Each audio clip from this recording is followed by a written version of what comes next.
Hello, hello, hello, sir. Pag ganun po tayo, sir. Sundan na lang. Sundan. Ah, sige. Hello, sir. Hello, good morning sir, buddy. Morning, sir. Oo, kumusta? Pinalam ba kayo ng pagkain ngayon? Opo, sir. Sir, kahit hindi na po kasi. Walang problema, wala naman yan. So, nabanggit mo na babalik kayo mamaya uli, ha? Apo, alam nila, no? Alam po nila, sir. Ano? Alam po nila. Sige, okay.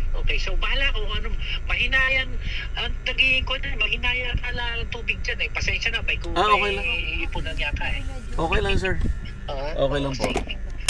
Nakatulog naman kayo kahit Apo. walang aircon dyan eh. Hindi, ayos lang, sir. Malamig naman. Apo. I see. Apo, sir. Hello. Nawawala. Hello. Hello, sir. Hello, sir. Sige, pasensya kung ano mang pagkukulang dyan. Pasensya na lang. Maraming salamat po, sir. Apo. Anyway, nagkausap na naman kayo, ano? Yes, sir. Oo. Apo. Hello. Okay. Salamat, sir. Sige. Apo. So, see you next time. Sige, sir. Sige, sir. Salamat po, Okay. sir. Apo. Thank you. Okay, let's go na. Nag-umpisa na. Hello, ma'am. Hello pa. Thank you for coming. Thank you, ma'am. Sa small town na. Oh. Good morning po, sir. Hello po, sir. Ako po taga-governor's office. Ay, hello Ako po. po yung municipal coordinator dito sa Liliw ni Gov. Ramil. Ganun po ba, sir? Okay. Si Sir Arnel, siya nag-ano sa akin, nag-coordinate, nag-invite. Kasama ko rin si Sir Prado sa Buklod na Ganun? sa San Pablo. Oh, I see. Mag-alata. Tansi po. Galing lang kami dito. Hello, sir. Hello, sir. Welcome to sa video. Thank you po. Pwede po tayong makisumba.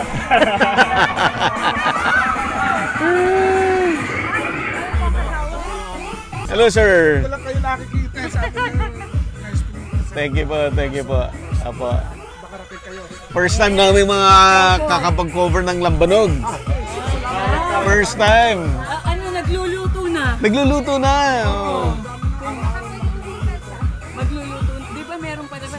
Meron pa pong susunod. Meron pa pong next. Next, pwede ba nating i-document yung proseso? Hindi, meron nung kaming doon kami sa Lokban. May kami doon. May subscriber din na nagbigay ng accommodation. Pero sabi ko kasi sa tita ko is very spam. Pinapasok, tourism naman na kami. Okay. Makakakuha kayo kasi retired architect ng uncle ko. Ganun po ba? Kaya ang ganda nung dinadayo din yung kabila. di- Parang sa lugar mo rin. Apa. Overlooking na. Nanonood talaga si Sir. Nakakakuha kang idea sa kanila ng develop ng farm mo. Ito pa ang aming barangay captain. Hello, sir. Morning po. Chairman po. Morning po. Si Buddy Gansenyo po sa Agribusiness YouTube. YouTube po. Apo. Okay, andito tayo sa San Roque, Ilaya, dito sa Liliw, at tayo po ay makikifiesta.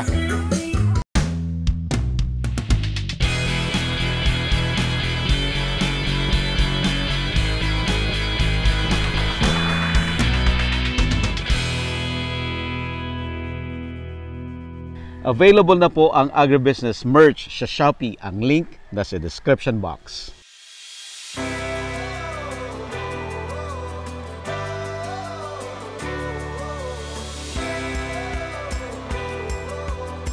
Hindi ako marunong, pero join lang, back ba?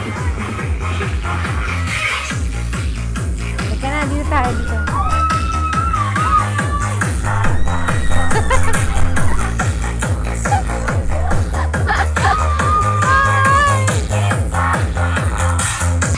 Matagal na kayo naglalambanog, sir? Since 2018. 2018. 5 years na.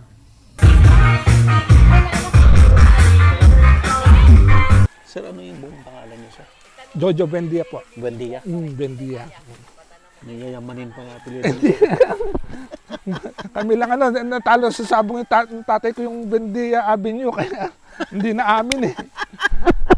Naisabong ba? Sabong eh. Inakwento sa akin ng tatay ko eh. Kamag-anak niyo yung mga Buendia na yan? Ay, hindi po sir. mayayaman yun eh. Kami, hindi naman ano. Ito, isa sa pinamana ng tatay ko, pati itong sakit. Itong lupa, pinamana, tapos pati yung sakit, napamana ng father ko. Okay, no regrets. Ano siya, na-stroke ka ba? Ano? Charcot-Marie-Tooth disease Ano po yan? na hereditary. Diagnose ako 10 years ago. 10 years ago lang. So dati talaga nakakalakad. Ay, oo. Malakas akong ano. Yung mga nyug na yan, tanim ko na lahat yan. Tanim mo to, sir. 2009 ang tinanim ko. Okay, si Sir Jojo ay isa sa kilalang naglalambanog dito sa Liliw. Ano, sir? Apa. At itong industry to ay minana. Tama ba, sir? Matagal na dito sa Matagal na. Ay, nabot na nga ng katakot-takot. Actually, mga ano yan, mga 1,000 trees yan, tinanim ko. Kaso, di ba, nagkakakulisap tayo noon. Oo. May marami rin namatay. Marami rin namatay, tapos nagkaroon pa ng glenda. Ilan po yung natira ngayon? Siguro mga 400 pa naman natira. 400 na. Mas maraming namatay. Ay, oo, kasi nga nahirapan doon sa kukulisap. Maliliit pa yan nung nagkakakulisap eh. 2014. Oo. Si Jason ay isa sa veterano na nagkakarit. Karit ang tawag doon. Ano yan, yung dito, yung third generation na mangangarit si Jason. Lolo pa niya. Lolo niya. Mangangarit na tatay niya. Yung tatay niya, dati ko rin tauhan dito, 67 years old. Kaso na-stroke nung last December. Kaya hindi na nakakaano. Pero dito pa rin nakatira.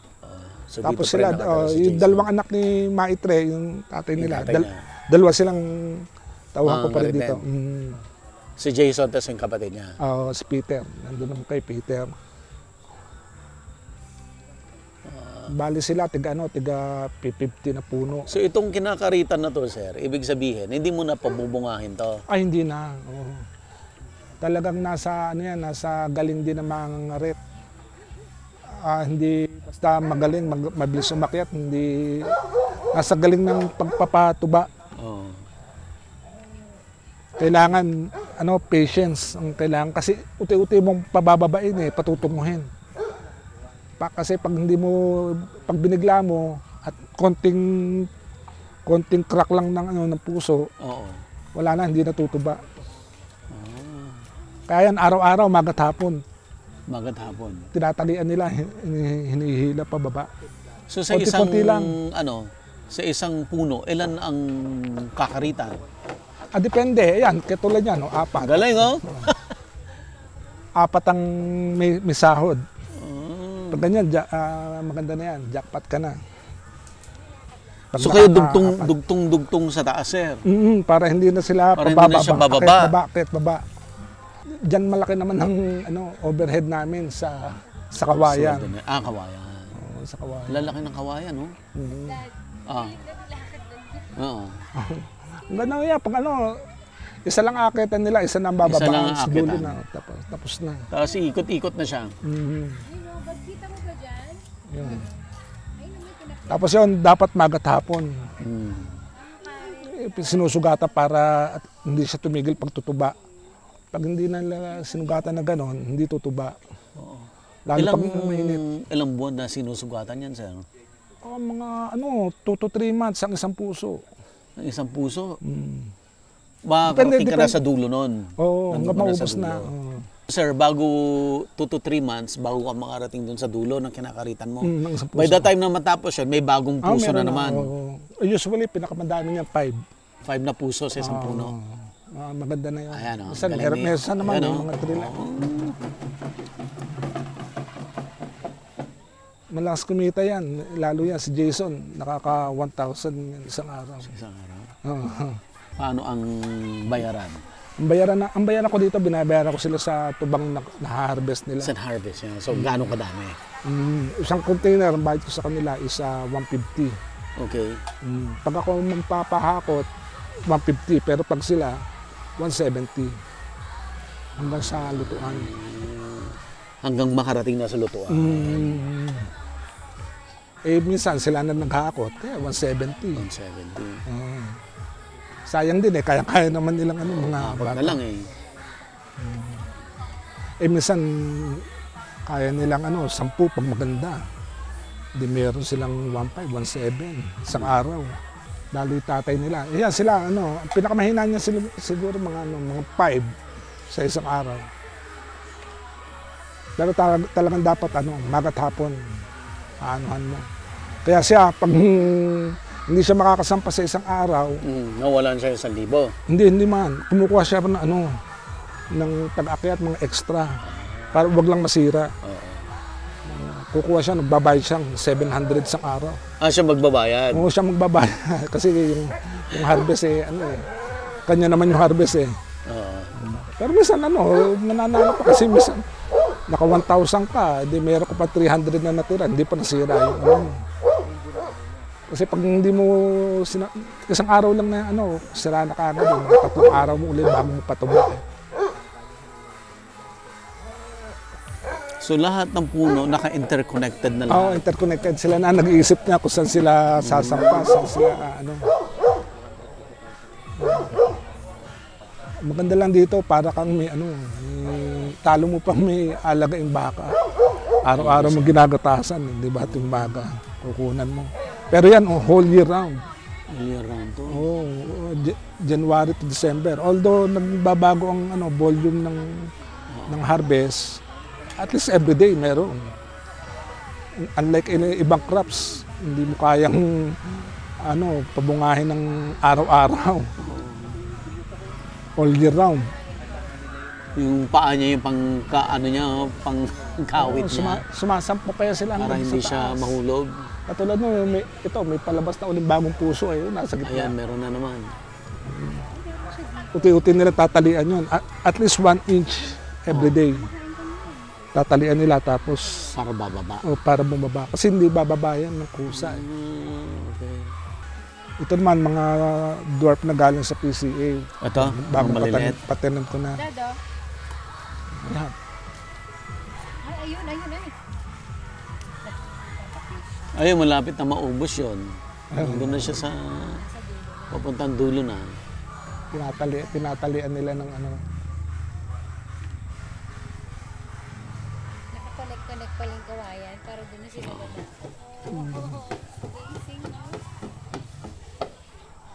Sabi nga ng PCA, pag daw dwarf, hindi na maggaganyan. Hindi ka na mag-ano. Pero minsan din, may nakita akong dwarf, meron din kasi parang guide.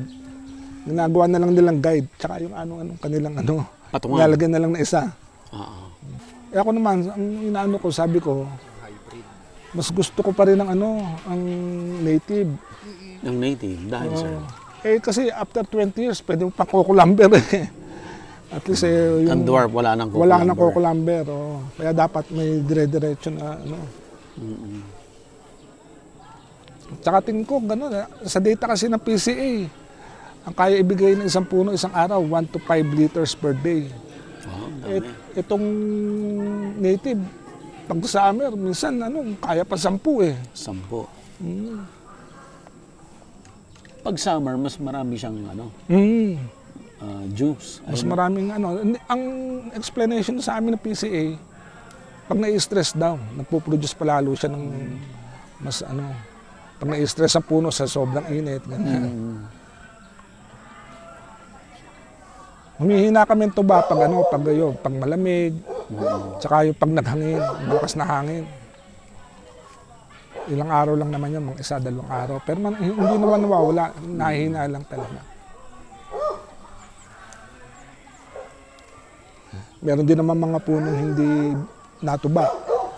Sabi yung matagas ang ulo sa stab. Yung katulad ng mga may paano bunga. yan, Sir Jojo, nung kolekta ka? Pag nakolekta mo yon, diretso na lulutuin yan? Ay, hindi. Pinipermit pa namin. Pipermit mo na. Ayun, nandun sa mga drum. Iniipon namin sa drum. At least 48 hours. Ang tama yung ganyan katawan nila. Ganyan lang. Masarap kasi kailangan mag-balance sila sa kawayan. Lahat sila magkakapatid. Tsaka yung tatay niya, ganyan lang ang sukat ng nila. Galing. Skill talaga.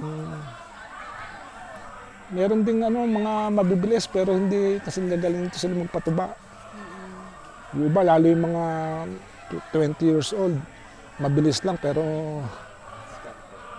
Hindi man yung skill kulang. Sa mga anak mo?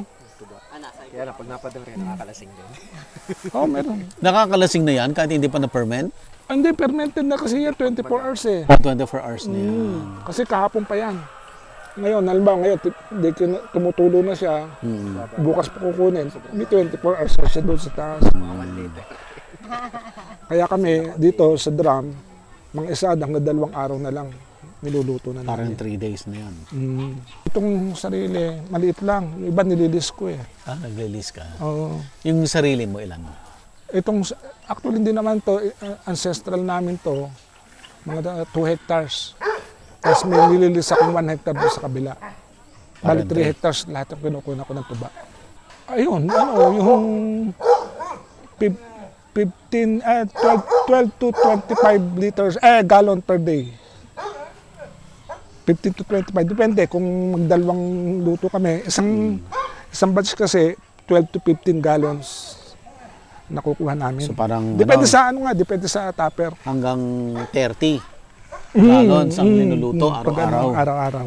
Yung 30 na yun, pag lambanog na, ilang litro yun? Ilang gallons yun? Ganun din? 30 gallons. Yung lambanog na yun. Lambanog na yung 30. 24 to 30.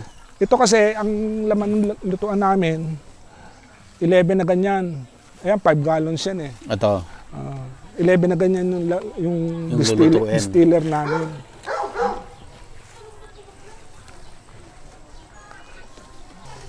Simulat sa pool, ito talaga hanap buhay mo, sir? Alam ba, hindi. Ano? Ang hanap buhay talaga ng bread and butter dati namin nung buhay pa yung father ko, lansones. Lansones. Oo. Yun nga lang, seasonal. Tapos, ang namin noon, ang nyug namin noon, pang maintenance lang. Ngayon, nabaliktad. Wala na, hindi na nabungal na soils namin yun. Hindi na kami nakaka-harvest ng ayos. Maayos. Sabi nila, global warming. Kahit anong gawin namin, hindi na nabunga eh. Pero dati, yun ang binuhay sa amin ng father ko. Lansones tsaka palay. Palay din. Minsan, hirap na rin.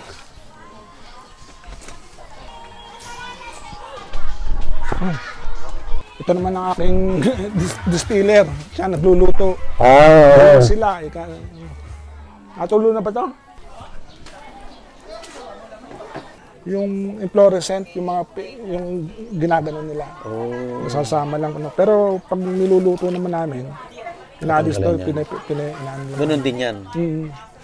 Pinay-filter. Tapos ito yung mga bulaklak, yung puso, yung kinakarit sa napapasama. May nakasalang ba rito? Meron, natulo na yan. Tinakpan ko lang. Ito na yung natulo na? Yan ang lambanog. Pagka after 48 hours, sasalin ko. Mabuhay, niliwan nyo sa isang malakas na liyawan at palakpakan naman dyan. Alright, welcome to the first ever Coco Lamba Fest dito po sa Barangay Elian San Roque, the home Finished product na yan.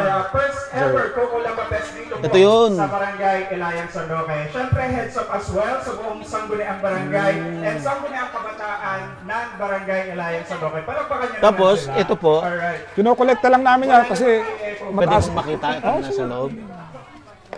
Ayan, so to formally start the program, alam ko maraming Tagilid lang, Amel, tagilid lang. na naka-ready po mamaya. Tagilid mo lang, tagilid yan. So mag-enjoy po Yan na, tayo. itong lambanog na to. Pero mataas pa ang ano yan. Masasaksiyan po natin ang kauna-unahan Coco Lamba Fest Ating- Cagayan dito po sa Bukid. Siyempre sa pangunguna Ito rin pwede nang inumin to, sir. Depende sa tolerance mo sa alcohol. Medyo mataas pa yan eh. Gradusin mo nga. Ng ganitong Tapos, paano nyo rini-reduce yan? Ayun nga, habang tumutulo kasi yan, pababa ng pababa. Pababa ng pababa. Abangan lang namin. So to give us an opening remarks, may we call on Kagawad Daanan mo. Pag nagbabattle ka na, ilang percent na lang yon? ngayong umaga. Ano taas pa, mga 100 pa. Percent of alcohol is mga 60. Fit for human consumption is 90 proof lang. 45% alcohol. Yun ang safe. Kay Lakan, sa 90 kanya. minimaintain niya yung 90. Sino po Si Lacan Lambanog sa Batangas. Yung nag-export na ng Lambanog. Isa pong salamat na lang po.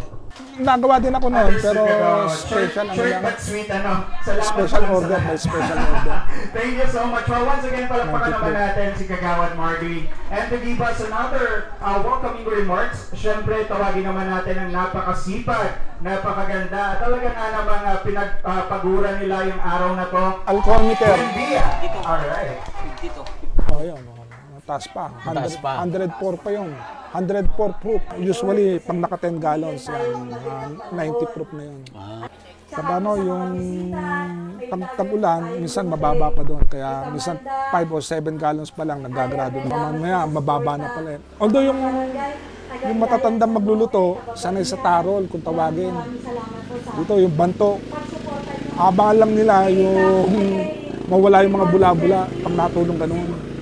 Antayin nila, pag nawala na yung bula, titingnan nila kung ilang galon, 5, dodoblehin nila lang yung gagawin 10.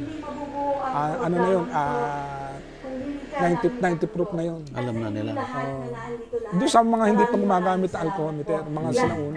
Ngayon, may mga Ganyan na lang. may alcohol meter na eh. Maraming Mas salamat, accurate. Kagawad Joyce Buendia and Kagawad Marvin. Ayan, Mas accurate talagang pag namang gumagamit effort ng nilang alcohol dalawa at as well as the Sangguniang Barangay is nakakahanga. Pero maganda rin yung Kasi marunong ka nung ano, nung nabibigyan sinauna. yung mga barangay po dito sa bayan ng At least Lidio natatagyan mo, nagsiselebrate uy, ng kanilang festival. ngayon na to, At nawala na yung po bula. nila Dito po sa barangay Nilayang San Roque. Battle na namin. Saan galing yung bote nyo? Ay, dito lang, sa ano, nililinis lang namin, mga used na ano yan. Although, pang ano lang, pang dito lang namin yan. Pag yung pangbasa namin, bago yung binibili namin bote sa online. Kalimitan ganito, dito uso, traditional pa rin eh, takal-takal. Yan, pan-deliver ko sa tindahan yan. Sari-sari store.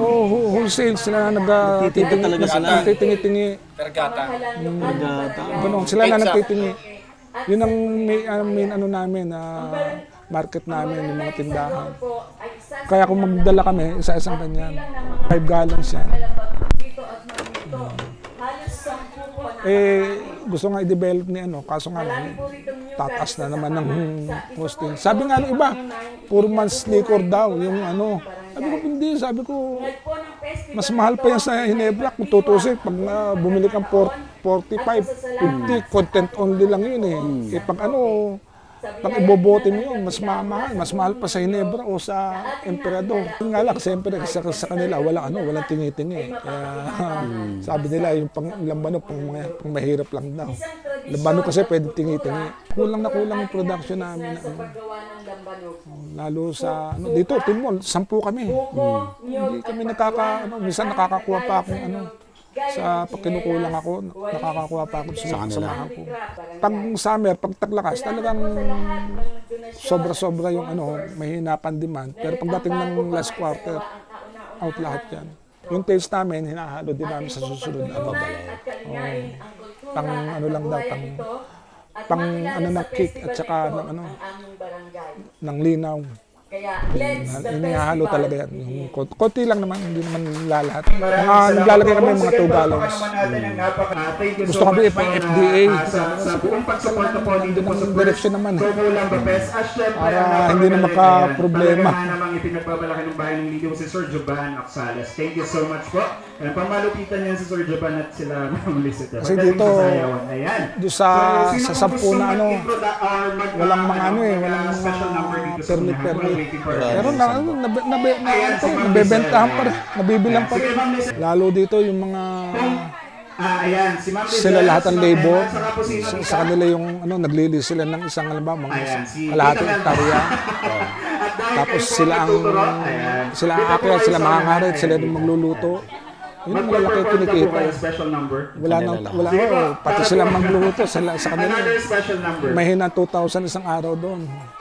Kapag po sumayaw sila, sasayaw din po. Mga member kami ganun. Wala nang tapon, wala nang labor, wala nang lumalabas. Kaya sila, kaya nila ibaba minsan yung presyo. Ang price nila. Kasi wala silang order ng kusina. Nire-request po kayo. Kaya ako lahat, pati magluluto, pati tupper. Yan, shoutout syempre sa napakabait na si Sir Jojo Buendia, kagawad po ng Ilayang San Roque. Thank you po sa praise po natin and syempre sa preparation po. Dati Thank you so kagawad much po. Hindi ko na kaya, hindi. Ito rest house mo lang to, sir. Oo, may bahay ako sa ano pa. Pero araw-araw ako nandito. Masarap sa pakiramdam kasi 7, 8 o'clock nandito na ako. Alas ako mga 5 or 6. Maginhawa po, tama po. Minsan Maghapon ka talaga rito. Oo, parang nag-opisina na rin. Once again, let us give a warm Mapera ko ba may activity na invitation, ano. Yun, wala ako dito. Mga tauhan lang. Ayaw naman kasi tumira ng mga anak ko dito. Ayaw? Ayaw. Ako gusto ko dito na nandito eh. Ayaw mo. Maliliit pa kasi yung anak ko eh. Ilang taon? Yung pinakamaliit, 12. Yung bunso. Yung isa, 16 years old. Okay lang po ha, ready? Kaway-kaway pa talaga. 1, 2, now. Okay. Hello sa Lambanog Festival. San Roque and Hill. Thank you po. Masarap yan yung hindi ako'y ano rin ako, jaher din ako. Gusto ko ang aking galaw ko. Gusto ko yung nasa field ko. Oh. Ito ay lambanog din. Ay, lambanog. Pero ilalagyan ng ginseng. Yung ginseng. Korean ginseng yung... Korean ginseng. Ito, yan, mga suka. Na tuba. Pinermet namin yan ng ano, nasa 1 month. Okay. Pero yan, ang age na yan, siguro mga 4 months na. Ito sir. Yan naman, yung ordinary lambanog, nilagay lang namin ng, ano, ng raisins. Para flavoring natural na flavoring lang namin. Kung gustong Traditional po to, di ba? Hindi naman. Konti lang. 10 pesos, 20 pesos lang natin. Okay. Tapos ito yung yan, yung lambanog. talaga na namin. Ito yung packaging niyo, sir. Oo, yan. Yung packaging. San Roque, lambanog. Maganda, no? Distilled. In-enroll kasi kami ng ano ng DTI. Distilleria Buendia. Ang ganda ng pangalan, no? Ganda ng pangalan. Ano mo naman to sa ma'am? Perfume galing sa coconut? Oo po. Yung ano, yung kinukwento ko sa inyo kanina, yung heads and tails na iniipon namin, yung sobra, nire-distill namin para makaproduce kami ng 70 to 90% alcohol. Pango, ha? Then ginagawa namin ano, perfume, sanitizers, alcohol. 75% ano yan, lambanog na 70% alcohol. Tapos sa 25% oil fragrance. Mga nabibili lang sa ano sa mga perfume shop. Okay. Nahalo lang. Tulo din ng ano ng PCA. PCA, ganda. Kasi yung ano yung distiller na yung galing sa PCA. Tingnan mo, parang cool water. Cool cocoa water. Ganda ng pangalan. Kami na nag-isip ng mga ganda. Ano gusto ko to? Ito sir. Kaya kay ano doon sa Esmeris Farm, yung kanila. Abang may-ari naman nito. Okay. Sa ibang may-ari. Sa uncle ko. Sa uncle nito. May mga ano sila dyan eh. Kasi ano na siya, 70 years old. Gusto niya yung mga therapeutic na, yung kanyang mga ano, yung provincial agriculturist na. Ay, andyan na. So, Opo. Ayan. Okay, so... Ay. Okay. Okay, so saglit ako ha. Tapusin ko lang po. Bablog kami. Ganda, no? Ganda ng brand. Ganda ng packaging. Sana magano, sana open pa sa ano, pinapa-IPO sa amin ng DTI eh. Sana open pa. Ayan. So yung vinegar fermentation, yung lambanog distillation. Oo. Yung ano, stop tayo sa fermentation. Actually, walang fermentation yung... Pares may fermentation eh. Pero 72 hours 72 lang. 72 hours lang yung sa ano sa lambanog, then dapat di-distilled na. Distilled kagad. Cocoa sugar. Cocoa sugar, wala talaga, definitely wala. Si suka ang 20 days. 20 days fermentation. Pakasimin mo 20 days. Ayan. Sige sir, entertain lang muna. Sige, superficial agriculturist. Sir Marlon, kumusta po? Lagi ko pinapanood ang ano mo Ay, thank you sir. Business, outboards. Thank you po sir. Ikaw muna interviewin ko. Ayun. Ano ba ang sikreto mo? Kaya ang dami mo ng followers.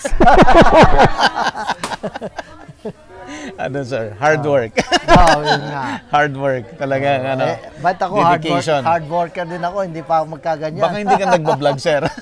Paminsan-minsan. Paminsan-minsan. Pag may time, maganda. Unang ano nila, festival sa Barangay San dito pala pinakamaraming karitan. Oo. Alright. Meron yan taga PCA Ayun si taga PCA. Ay, hello sir. Just the mesa po sa PCA. Body po. Philippine Coconut. Sir Marlon, baka pwede naman tayong mag-collab. Sige. Marami tayong ma-feature dito sa Laguna. Sige, okay lang. Ako, nahirapan akong mag-ano eh. Meron din akong YouTube channel. Sir, feature doon. Yung negosyante magsasaka. Kasi inyo yun, sir? Sa akin, sa opisina. Lahat ng mga social media, ako na nag-ano sa office. Kasi yung mga bata, nahihiya yatang sabihin ko paano. Mabuti, na-invite ka rito. Opo. Alam mo si Jojo, maano yan, ma-research. Sino yung pwedeng ma-invita para ma-promote ang gusto yung product. PWD na, sir. Bakit? Ano nangyari sa'yo? Nama na rin yung sakit ng tatay ko. Tatay. Picture po kayo. Ano pala siya? Feature ko sila.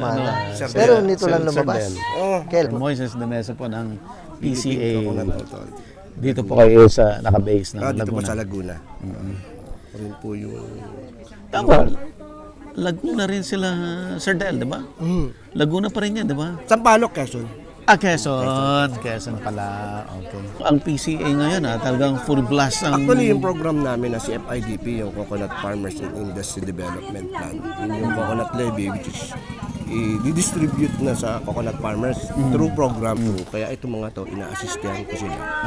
Para yung mga product nila ay ma-develop and ma-promote sa market. Yung lambanog nila. Kagaya ng lambanog. Kasi ito kasi tinuturing natin heritage drink. So nung ma-discover yung Pilipinas, yung mga ating mga native na Pilipino, yun yung inaalok. Iniinom na nila yan. Iniinom na nila. And then dumating yung Kastila, inaalok nila na nakalagay sa bao. Nakakalasing daw. So galing sa lambanog, sa coconut. So kaya itinuturing natin na heritage drink ito. Kung sa Japan ay sake. Tapos sa Korea ay soju. Dapat dito lambanog dapat hindi Alfonso o Emperador. Dapat lambanog. Yun yung ating So yun, tinutulungan namin sila na ma-promote. And then ang ultimate nito, mapataas sana yung income ng mga coconut farmer. Cocover nito yung mga future coconut farmer natin, yung mga gusto mag-engage sa coconut farming, na merong bakanting lupa na gusto magtanim ng coconut. So, pwede rin.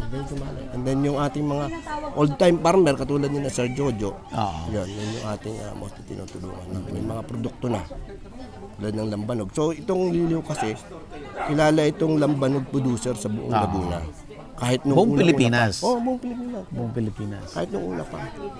Sila talaga yung nauna dito sa Liliw. And then, nagkaroon ng problema. Nagkaroon ng mga casualty. Kung anong mga mga fake pala yan. Fake, yung mga nagtitimpla. Actually, yun yung tinutugis namin ngayon. Na paano dapat pag-usapan natin yan? Paano nagkaroon ng mga fake na lambanog? Since malaki nga yung demand, hindi ma-supplyan nung ating lambanog talaga. So yung ibang mga producer nagtitimpla. Kumukuha din sila ng lambanog, then nalagyan nila ng tubig tapos methanol. Which is yung methanol naman pag hindi hindi talaga tama yung sukat na inilagay dun sa pagtitimpla, malaking epekto sa poison tao. Talaga. Yung pala yung nangyari. So nagkakaroon ng accumulation sa dugo na hindi na alis, lifetime na nanadin yun. Once ka uminom nun, may ipon hanggang sa malasin ka lang. So yun, kaya ang pinopromote namin, bumili sila dapat yung mga consumer, bumili dun sa talagang legit. Yun, katulad ni Sir Jojo, may lutuan, may karitan. Hindi sila nagtitimpla, hindi sila nagko-convert. Saka sir yung mga ilan-ilan na gagawa ng ganyan, sisirain nila yung industry Correct, para lang sa kaunting pera. Para lang kumita, hindi nila alam, makakasama naman sa tao. So maraming incident, kaya lang yung mga ganito hindi namin inaano na dapat matigil na yung ganitong pagtitimpla. Actually dito sa bayan ng Liliw, may mga ilang nagagawa ng ganyan. So sabi ko nga kina Sir Jojo, wag nilang pagbentahan ng kanilang, kasi ginagamit din yung lambanog pampaamoy lang pampaamoy. Let's say, halimbawa, sa isang drum na tubig, lalawakan nila na isang container na lambanog. Tapos metal na yung So yung amoy na andun, yung spirito, lalagyan nila ng methanol. Yung mga nagagawa naman, hindi naman mga chemist, hindi naman wala namang So, yun naman bigat. Pag may nalaso na, so hanapin na ngayon, sino ba nagre-regulate? So, hanapin si PCA ngayon, sino? Kaya, hanggat dito sa bayan ng Liliw, yung lahat ng mga maglalambanog, inorganize namin, Sir Jojo. Pinagsama-sama namin, and then, nagtayo sila ng samahan na ang presidente ay si Ma'am Amanda. Para identified ka agad. Correct, oo. So yung nagbebenta na hindi kasama doon sa grupo, malamang. Ano yan? Ano na to? Ito na yung fake. And then para din yung mga proyekto ng PCA under CFIDP, direkta silang matulungan. Matulungan sila ng PCA. Pagbibigay ng abono, pagbibigay ng pananim, pagbibigay ng mga equipment, katulad ng lutuan ng lambanog. Yun yung mga plano namin. And at the same, sa huli, maging isang co-op sila. And then sila na yung mag-business sa baba. Sila na yung magbenta. Hindi yung makikinabang yung mga trader. So dapat sila meron sila ng sariling tindahan dito sa Liliw na kung alam ba, may mga bisitang darating galing ibang bayan, doon na lang pupunta. Na nakakasigurado sila na legit food grade talaga. o legit. Yun din yung wino-workout namin ni Sir Jojo na maging FDA sila. Na FDA. So yun ang isang ina-assist nyo sila para magawa lahat yun. Kasi medyo yung proseso, medyo masalimot, diba? Masalimot. So ina-assist nyo sila. Ang una naming step ay yung good agricultural practices. Okay, GAP. GAP. So meron naman kaming sinusunod na good agricultural practices for coconut. Okay. So doon namin sisimulaan din And then later on yung sa FDA. Sir, thank you so much. Thank you very much, Sir Buddy. Idol. Thank you, sir. Thank you, sir. Yung last mo yung kay Sir Delpin. Apa. Pupunta kami sa naka-schedule kami ng Zamboanga. Sa PCA, sa research. Kailan yan? Yung Zamboanga natin. Laging na pupuspong. Next month? Next month na, no? After Iloilo sila na, no? Yung hybridization ng coconut is full blast na yan. Doon nagsimula kay Sir Delpin. Kaya ang tawag namin doon, School of Coconut na. School of Coconut. School of Coconut. Nice to meet you pala, sir. And Si welcome po sa bayan po ng Liliw. And I heard a lot of good things about you, sir. I know you're all the way from Quezon City pa. Thank you po sa pagbisita. And ayun po, isa po sa mga roles and responsibility kasi natin as a public servant is to promote yung mga products na makikita po dito po sa bayan ng Liliw. Since ang bayan po natin ay mayaman po sa agrikultura, so most portion po ng bayan natin ay talagang agricultural product. And we come up to a decision na why not ang Barangay Ilayang San Roque isa sa malawak na production ng karitan and at the same time coconut dito sa bayan ng Liliw. We come up to a decision na since napakarami ng nagagawa ng lambanog dito, ever since naman yun yung mga pangunahing product nila dito, gawin natin siya or ipakilala natin siya as festival. So this is the first time na nangyari ito. Para nang sa gayon is ang goal kasi natin in the future is mas ma-promote pa or mas makilala yung barangay at yung bayan ng Liliw sa ganitong produkto. Hindi lang sa tsinelas. There are a lot of products na makukuha actually. Sabi nga nila ang coconut is a tree of life, diba? Marami tayong pwedeng gawin aside from paggawa ng tsinelas, mga kakanin, mga materials na pwedeng gamitin sa bahay ay etong lambanog is syempre parte na ng ng tradisyon ng mga taga-Liliw. Kapag ka po kasi sinabing lambanog, tagayan. Since ang bayan ng Liliw ay bayan ng Magigiliw, always present sa mga occasion ng lambanog. So yun po yung mga isa sa mga reasons kung bakit nag-come up sila sa decision or coming sa decision na gawin tong festival dito po sa barangay. Ayun po. So far, kumusta yung festival, sir?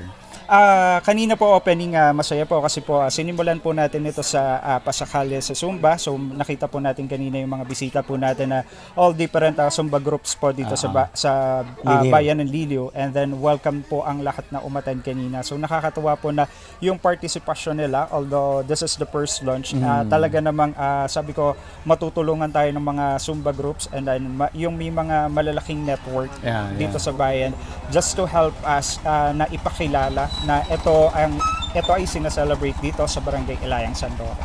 Ayun po. So masaya naman, and mamaya po ay marami pong activities pa. Yan po ay contest para po sa mga ngarit. So kanina pa po sila nag-start ng madaling araw, 5 AM, paramihan po ng makukuwang tuba. So yung tuba po ay yun po yung ginagamit para po sa paggawa ng lambanog. Ayan. So step by step process, kanina po if I know, sir, na videohan niyo sila kanina, diba? So all throughout to your vlog. So ngayon ang contest natin sa kanila, so since we value our mga ngarit here in Liliw, parte sila ng contest natin sa Coco Lamba Fest. So kung sino may pinakamaraming makukuhang tuba, nagsimula sila kaninang madaling araw, up until now yung cut-off time nila is 11 AM, yun po yung mananalo. Ayan po. So right after that, syempre mamaya pong hapon is may palaro ng lahi, mga traditional na gawain sa bukid ng mga kabataan. And then meron din po tayong dikian sa bukid, and mamaya po last part of the program, mamayang gabi ay tagayan sa bukid. Tagayan. At sayawan sa bukid. Yan po yung pinaka-highlight. Nakikita po natin na magliliwanag ang buong venue mamayang gabi dito po sa Barangay Ilayang San Roque. So yun po, in-invite po namin ang lahat, and thank you so much, sir.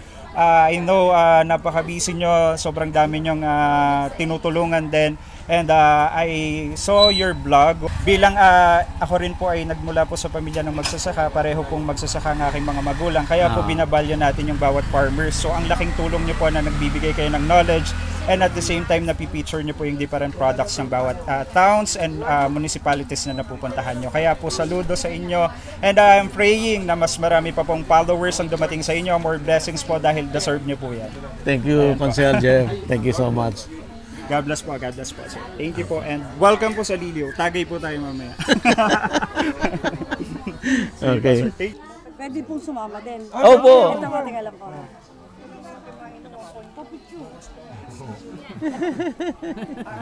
Dito po kay sir. We would like to acknowledge Sir Tobias, ayan po, from Sir Marlon Tobias from Department of Agriculture dito po sa province ng Laguna, representative po ni Governor Ramil Hernandez. Palakpakan naman po natin si Sir Marlon. Ayan. Thank you so much. And we would like to acknowledge as well Sir Moises de Mesa. Palakpakan naman natin si Sir. And as well as Cap Obet Calviaja, ayan, representative po ng Governor's Office. Siyempre, all the way from Quezon City pa. Talaga nga naman dinayo pa tayo dito. Palakpakan naman natin si Sir Buddy Garcia. Ayan, sobrang salamat po, Sir, for making it here today po. Alam ko napaka-busy din po ng schedule nyo. No? So, kung gusto po natin i-follow yung page and YouTube channel po ni Sir Buddy, ito po ay Agribusiness, How It Works. Ayan. Kaya naman napakapalad po natin na mag-feature po ang first Coco Lamba Fest dito po sa Barangay Ilayang San Roque. As well as we would like to acknowledge the staff of BM Carla Adahar. Ayan po. Mahinga ng mensahe, syempre ang napaka-supportive nating DA ng lalawigan ng Laguna. And once again, palakpakan po ulit natin si Sir Marlon Tobias. Ayan. Ayun, good morning po sa atin lahat, kay Consi Jeff, at siyempre sa may-ari ng lugar, kay Jojo. Palakpakan po natin. Siyempre kay Mrs. Esmeris, ng Esmeris Farm. Hindi po ba ako papupuntay? At siyempre, meron tayong kasama nito, taga-PCA, si Moises. Sino pa ba? Si Buddy. Ayan. Pala ko niyan si Buddy. Nung una ko siyang na, ano pa lang siya, parang 4 pa lang. 4 figure. Ngayon, ilan na? Ilan na? Almost lang, almost. Napakadami ng kinita nito tao. Si Kapitan, siyempre, Kap! Ayan. Kung ano man po ang kailangan nyo ng barangay, may kinalaman sa agriculture, mag-request na kayo kay Governor. Papadaanin nyo na sa akin. Ano po? Sa ating po mga kasama na nandito, thank you sa inyong pag-invite at napakalaking karangalan. At ako pinangarap ko talaga na paano kaya ginagawa yung tuba, hindi tumba. Tuba, para maging suka, tapos gagawin lambanog. Ano pa ba yung pwedeng gawin? Produkto out of nyog. Napakamahal yung mga produktong yon. Pero kung ibebenta mo yung nyog o buko, ay sus, Ginoo. Para lang tayo nagluluko. Ano? Kaya nga pinakamagandang negosyo ngayon, kay farmer, ikaw yung magproseso. Diba? Hindi lang basta tayo magbebenta ng nyog, magbebenta ng buko. Walang mangyayari. Walang yumaman dyan. Kaya ang opisina namin, saksi dito sa sila. Panayang namin ng mga processing, mga value addition na mga produkto. Para po magbigay ng kanyang message, ayan po, tinatawagan po dito po sa unahan si Sir Body Garcia. Pasensya na po, hindi pa ako ready. Kanina pa ako sinasabihan, sabi ko, shy po ako sa ganito. But, salamat po sa pag-invite sa amin dito. Nakarating kami. Excited ako kasi first time akong makakover ng fiesta. At may kinalaman pa sa Lambanog. Kaya na-excite po ako kasi gusto ko rin i-picture talaga yung mga yung na nagre-reflect ng tradition, ng kultura ng Pilipino. Kaya maraming salamat po at in-invite nyo kami dito. Yan lang po. Hopefully na pag-feature ito ay makatulong para mai-promote po yung Lambanog industry. Thank you po. Amen. That's for sure, sir. Maraming salamat po. And once again, welcome po sa Bayan ng Magigiliw. Ayan, Bayan ng Giliw. Welcome po sa Barangay Ilayan, San Roque. Tagay po tayo sa First Coco Lambanog Festival. Given this 15th day of August 2023 at Barangay Ilayan, San Roque, Lido, Laguna, signed by Mr. Victor Esmeris, Mrs. Amanda Esmeris, Kagawad Joyce Bandia, Kagawad Marvin E. Felices, Sangguniang Barangay of Ilayan, San Roque, at magkaisang samahan ng magbibiyog at maglalambanog. Once again, Sir Marlon Tobias. Ay, palakpakan po natin. Dito po kayo sa Sir Marlon, dito po kayo sa gitna. Ganun lang.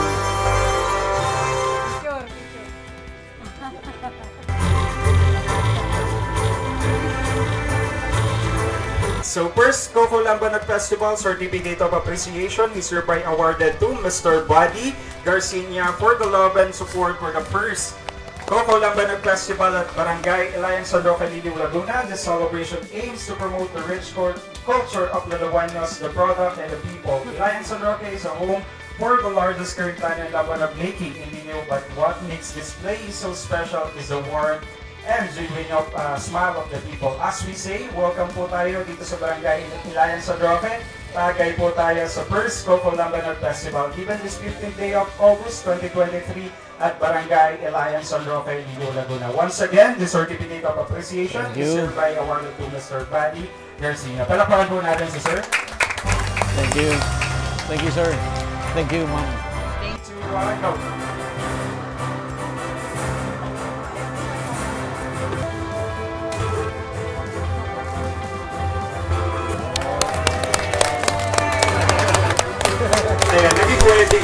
Available na po ang Agribusiness merch sa Shopee. Ang link nasa description box. Agribusiness, how it works. Instruct, inspire, succeed.